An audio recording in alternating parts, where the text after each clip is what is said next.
Hello everyone, today is November the 20th, 2025, and I'm going to be reading Leviticus chapter 15, and it's titled Discharges Causing Uncleanliness, and it reads, The Lord said to Moses and Aaron, Speak to the Israelites and say to them, When any man has a bodily discharge, the discharge is unclean, whether it continues flowing from his body or it is blocked, it will make him unclean. This is how the discharge will bring about uncleanliness. Any bed that the man with a discharge lies on will be unclean, and anything he sits on will be unclean.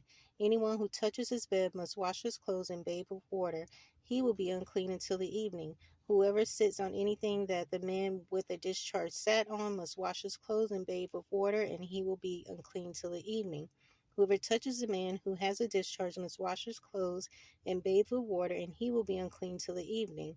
If the man with the discharge spits on someone who is clean, the person must wash his clothes and bathe with water, and he will be unclean until the evening. Everything the man sits on when riding will be unclean, and whoever touches any of the things that were under him will be unclean till the evening. Whoever picks up those things must wash his clothes and bathe with water, and he will be unclean until the evening. Anyone the man with the discharge touches without rinsing his hands with water must wash his clothes and bathe with water, and he will be unclean till the evening. A clay pot that the man touches must be broken, and any wooden article is to be rinsed with water. When a man is cleansed from his discharge, he is to count off 7 days for his ceremonial cleansing. He must wash his clothes and bathe himself with fresh water, and he will be clean. On the 8th day he must take 2 doves or 2 young pigeons and come before the Lord to the entrance to the tent of meeting and give them to the priest. The priest is to sacrifice them, the one for a sin offering, the other for a burnt offering. In this way he will make atonement before the Lord for the man because of his discharge. When a man has an emission of semen, he must bathe his whole body with water, and he will be unclean till the evening. Any clothing or leather that has semen on it must be washed with water, and it will be unclean till the evening. When a man lies with a woman, and there is an emission of semen, both must bathe with water, and they will be unclean till the evening.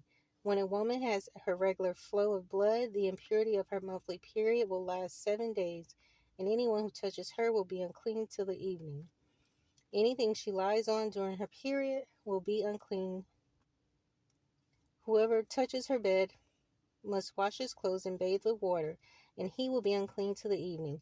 Whoever touches anything she sits on must wash his clothes and bathe with water, and he will be unclean till the evening. Whether it is the bed or anything she was sitting on, when anyone touches it, he will be unclean till the evening. If a man lies with her and her monthly flow touches him, he will be unclean for 7 days, and any bed he lies on will be unclean. When a woman has a discharge of blood for many days at a time other than her monthly period, or has a discharge that continues beyond her period, she will be unclean as long as she has a discharge, just as in the days of her period.